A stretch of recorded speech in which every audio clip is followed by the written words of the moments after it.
Do you remember when 1990s television just seemed to be packed full of sitcoms? Every network was trying to create the next Friends, Full House, or Frasier. And for every hit that ran for years, or even the lucky ones that made it decades, there were a dozen other shows that barely made it past episode 13. These were the one-season wonders. The shows that had big stars, wild concepts, or just plain bad luck. Some of these shows were ahead of their time. Some were victims of bad scheduling, and others were just so strange it's a miracle they even made it to air at all. They came, they flopped, and then they vanished.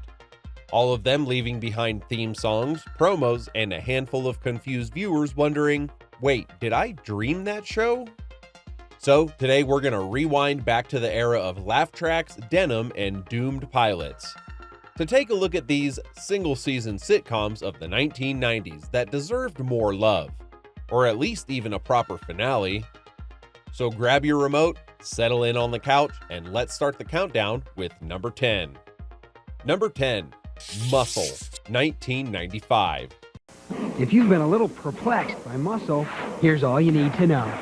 This is Kent's dad, Big Jim. He was poisoned. This is stepmom Jane. She wants to steal Kent's inheritance, but she needs to create a new heir. Luckily, Big Jim left a deposit in a certain kind of bank. Oh, yeah, there's gallons of it. This is Kent's buddy Victor. He and Ken are out to prove that Jane killed Big Jim. See? That wasn't so hard. Thursday at 8:30 on WGN Channel 9. If you think the 90s were just about sitcoms with predictable families and laugh tracks, then think again. In early 1995, the brand new network at the time, the WB, rolled out with a twist. They thought, what if a sitcom was also a soap opera designed as comfy TV? Enter Muscle, a gym-based melodrama where treadmills and tycoons collided. In episode 1 of the show, gym mogul Big Jim Atkinson, yep, that Adam West, keels over, poisoned. Enter his son Kent, played by Dan Gauthier, fresh out of rehab, tangled up with dad's young trophy wife, Jane. Kent tries to crack the murder, but by week 2, you're knee-deep in surprise pregnancies, mysterious phone calls, and of course, gym crushes that you didn't see coming. Muscle was one of 4 sitcoms that launched the WB network. Unfortunately, it was also the lowest rated show, so after 13 episodes, it got canned. And thankfully for fans, there was sort of an ending to this show at least. At a wedding, all of the main characters get shot. Since the show was spoofing soap operas, a second season might have seen them all resurrected somehow, but we'll never know now. Number 9, The Building, 1993. Oh, don't lean out too far, they'll start scaling the walls. I'm never going shopping with you again. Bonnie, jeez, take it easy. I'm not gonna take it easy. You know what my problem is with you? What? The way you dress. What's wrong with the way I dress? It's frightening. My dress is scaring you? Yes, me and decent people everywhere. Alright, so we just survived that murderous gym soap spectacle that was Muscle. Now, strap in for something quieter, way stranger, and something that's little known to most. A show titled The Building. It was 1993. You're just flipping through channels, seeing the same old laugh track type sitcoms when suddenly Bonnie Hunt shows up as Bonnie Kennedy, former carpet commercial star, dumped fiancé, back in her old Chicago apartment trying to figure out her life again.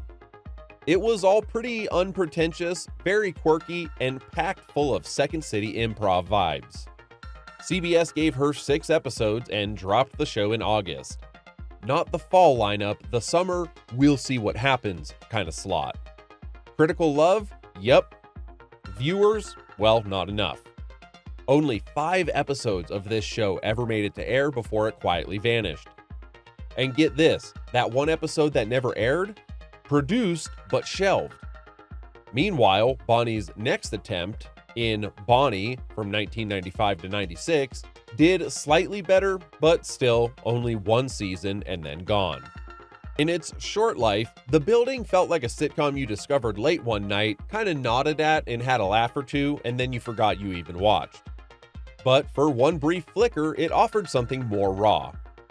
A show not so much about jokes every 7 seconds, but about characters, missteps, and real friendships. And that's why some of us remember it, even if most of the world didn't. Number 8. Can't Hurry Love, 1995 to 1996. Wherever you are, I am warning you. I've got a hydrangea, not afraid to use it. Okay. Oh, come on, Raj.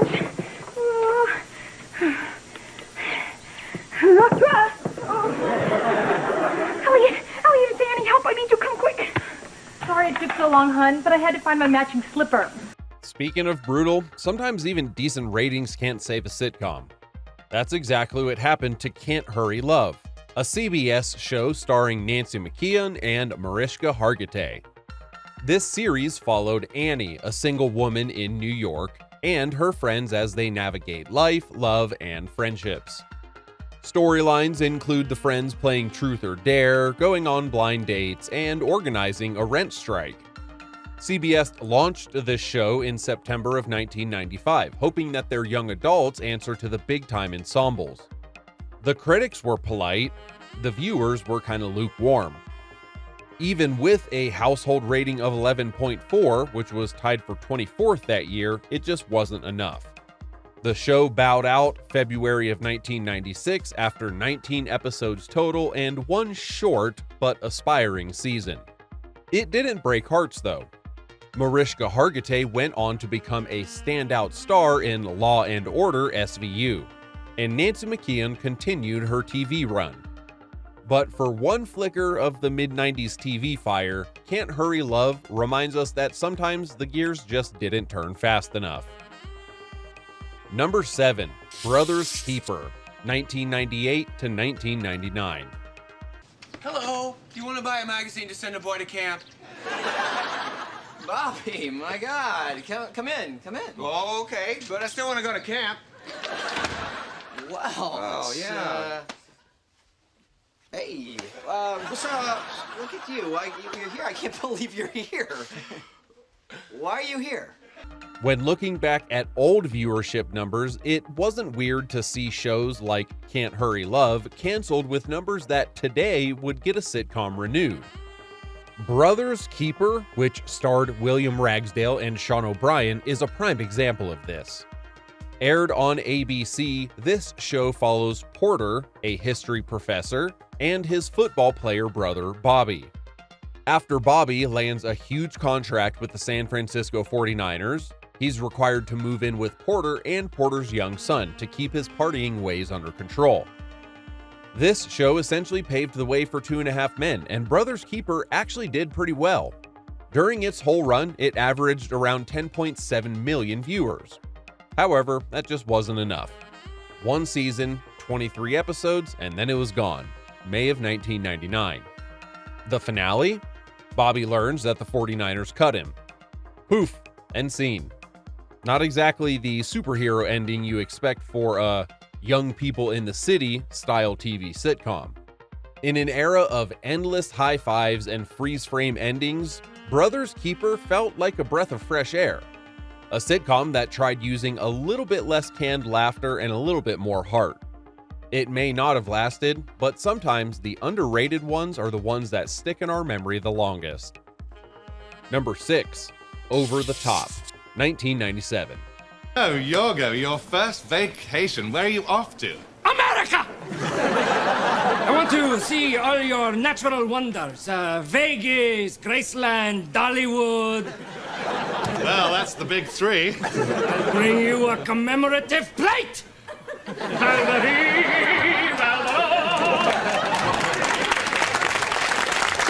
Alright, buckle in for this one.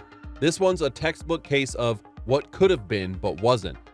In 1997, ABC rolled out Over the Top, starring Tim Curry as Simon Ferguson, a washed-up soap opera actor who gets fired, crashes at his ex-wife Hadley's, played by Annie Potts, hotel, and tries to claw his way back into stardom.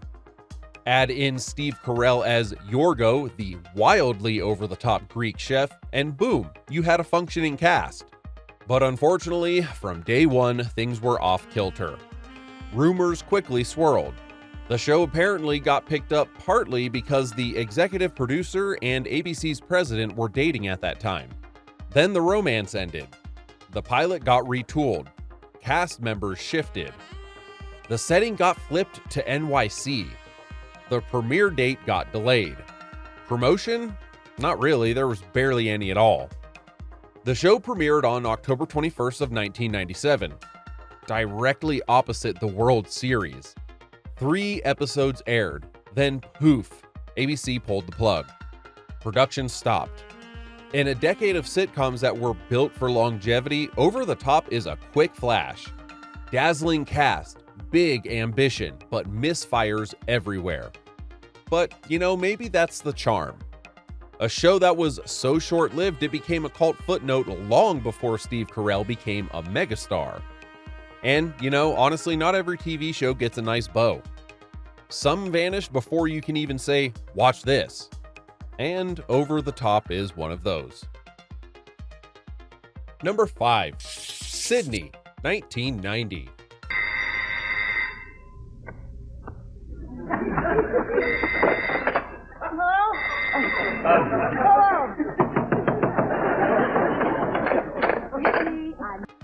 Steve Carell didn't let Over the Top's failure keep him off TV.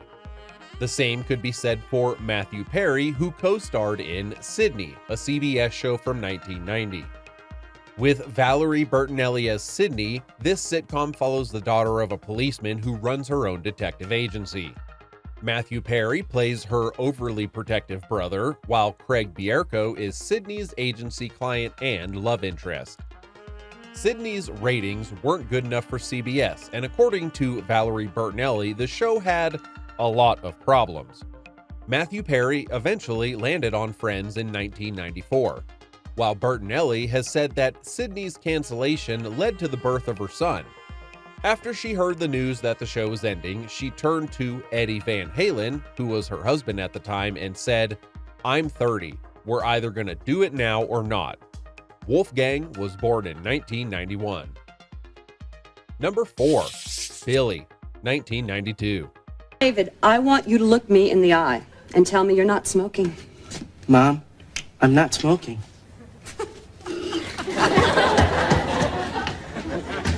He's smoking. Are you calling my son a liar? Somebody has to. All right, here's one I doubt anybody remembers. But this show still screams early 90s weird niche TV. The show Billy starred Billy Connolly as Billy McGregor. Yup, the Scottish stand-up legend, in a sitcom that began with one of the strangest setups of the decade. After the ending of Head of the Class, Billy McGregor moves to Berkeley, California. To stay in the country, Billy enters a green card marriage with Mary, played by Marie Marshall, a single mother of several kids, one of those kids being played by a young Johnny Galecki. Billy ends up living in the basement with rules to follow. No drinking, no smoking, no pets, and definitely no sex. Oh, and the immigration department's still watching. ABC launched this show in January of '92 as part of the TGIF block. However, the honeymoon phase didn't last. After just 2 months, it got dumped to Saturday nights. Time slots shifted, promos were almost non-existent, and the ratings never recovered. 1 season, 13 episodes. That was all she wrote. Yet, for just a half season, Billy stands out. A big name, Connolly, a bold premise, and a signature early 90s vibe of, what if we tried something totally different? It didn't hit big, unfortunately. But sometimes the shows that burn out the fastest are the ones that leave the biggest impressions on us. Number 3. 704 Hauser, 1994. And you can't rush a girl in love when she wants to get it right. Makes sense. So, did I get it right? On a scale of 10, 10. Good. How's that? That's a 12. Goody. Yeah? Let's do it. No, stop. Now stop. Remember our agreement? Spin-offs are supposed to be safe bets, right? Hit show plus familiar brand should equal audience gold, right? Well, sometimes even that successful formula falls flat. Enter 704 Hauser, the final twist in Norman Lear's All in the Family TV universe. Here's the setup. The Bunker household in Queens is now home to the Cumberbatches. Ernie, played by John Amos, and Rose, played by Lenny Godfrey. Two blue-collar liberal parents and their son, Goody, played by T.E. Russell, a conservative talk radio kid who's dating Sherilyn Mari Tierney, a white Jewish woman from down the block. Talk about flipping the script. This show premiered on April 11th of 1994. CBS gave it 6 produced episodes, but only 5 made it to air. By May 9th, it was gone. One strange month. One really short chapter. One abandoned legacy. And the result? Well, viewers clearly didn't bite. Critics were lukewarm. The tie to All in the Family only excited a handful of nostalgic viewers, and the world of network TV had already moved on. But even in its fleeting run, 704 Hauser's kind of like a time capsule. A bold attempt to hold a mirror up to America in the mid-90s using the same house that once held Archie Bunker. It didn't last, but its ambition still whispers, what else could we have seen? Number 2. The Golden Palace, 1992 to 1993. Hi, I'm Oliver. Well, hello, Oliver. I'm Blanche Devereaux, the new owner. What are you doing with our towels? I'm delivering them to the rooms. You're delivering them? What do you mean? Do you work here or stay here? Both. Where's your mama? Actually, she split. Well, then where's your daddy? Prison. Manslaughter. Manslaughter? And my mom, she was a drunk. She'd wake up every morning with a hangover. And another uncle of mine. Sometimes spin-offs are less so spin-offs and more like the final gasps of the original show. In the 2-parter finale of The Golden Girls, Dorothy, played by Bea Arthur, gets married and moves away, breaking up the group that made the show one of the most beloved sitcoms of the 1980s. After 7 whole seasons, Bea Arthur was finally ready to move on, but the rest of the cast and crew wasn't. So they made The Golden Palace for NBC, which begins with Sophia, Rose, and Blanche investing in a Miami hotel. There are only 2 employees, played by Don Cheadle and Cheech Marin. So the women are forced to step up and help. The ratings started off good, but over 24 episodes they eventually slipped. According to Rue McClanahan, who starred as Blanche, a renewal was still on the horizon, but at the last possible second, NBC brought down the axe. When The Golden Palace went to streaming in remembrance of Betty White, lots of viewers were surprised at how much they enjoyed this sort of 8th season of The Golden Girls. However, it just really wasn't the same without Bea Arthur. It's sad, but all good things have to come to an end. Number 1. Freaks and Geeks, 1999 to 2000. Just wanted to know what it'd be like to fight a girl. I'm a girl. Want to see what it'd be like to fight me?